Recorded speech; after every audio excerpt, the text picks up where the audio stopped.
হারার মহাদেব বন্ধুরা, কত্যাগিনী সংসারে তোমাদের সকলকে জানাই ওয়েলকাম। তো আমাদের মতো আমিষ প্রেমীদের কাছে নিরামিষ রান্না বান্না হচ্ছে একটা ঝক্কির ব্যাপার, তাই না? আর তার জন্য বেশ কিছু সময় ভাবি যে কী রান্না করব, কী করব ভেবেই ওঠা যায় না।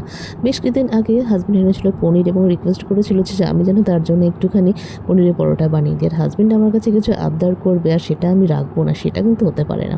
তো তার জন্যই সন্ধ্যে সন্ধ্যে ময়দাটা মেখে নিয়েছিলাম নুন, সাদা তেল আর নর্মাল জল দিয়ে কিছুক্ষণের জন্য। আর সেই সময়টা করেছিলাম পনিরের পুরটা। পনিরটাকে ভালো করে গ্রেট করে নিয়ে তার মধ্যে দিয়েছিলাম নর্মাল বেসিক যে বাড়িতে মশলা থাকে সেইগুলোই, নুন, চিনি, লঙ্কার কুচি, একটু ঝাল লঙ্কার গুঁড়ো আর একটু ম্যাজিক মশলা।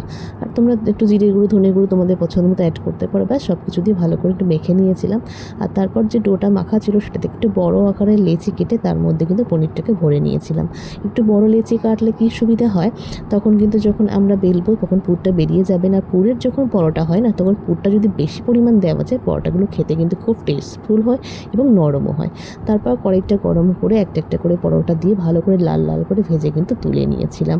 তো তোমরা পনিরের পরোটা কারা কারা খেতে ভালোবাসো, কারা কারা পনিরের পরোটা খেতে ভালোবাসো অতি অবশ্যই আমাকে কিন্তু কমেন্টের মাধ্যমে জানিও। আর পরোটার সাথে এই ধরনের পনির পরোটার সাথে কী খেতে ভালো লাগে আমাকে কিন্তু জানাতে তোমরা বলো না। আলুর পরোটার সাথে কিন্তু আমাদের ঝাল ঝাল চাটনি বা পনির পরোটার সাথে ঝাল ঝাল আচার বা চাটনি খেতে আমার হাজব্যান্ড খুব ভালোবাসে। আরও ভালোবাসে এই পরোটার সাথে যদি ওকে চিলি সয়াবিন করে দেওয়া যায়। তো তোমরা যদি আমার কাছে চিলি সয়াবিনের রেসিপি জানতে চাও একদিন কমেন্ট করো, আমি ডেফিনেটলি তোমাদের সাথে শেয়ার করবো। হাজব্যান্ড তো বলে ওটা নাকি আমি বেস্ট রান্না করি। যাই হোক, আমার বাবা দাদার পরে হাজব্যান্ড তো সেই মানুষ যে আমার প্রত্যেকটা রান্না এতটাই ভালোভাবে খায় এবং এতটাই কমপ্লিমেন্ট করে না সব কিছুতে। তো ওর জন্য কিছু রান্না করতে পারলে আমার ভীষণ ভীষণ ভালো লাগে।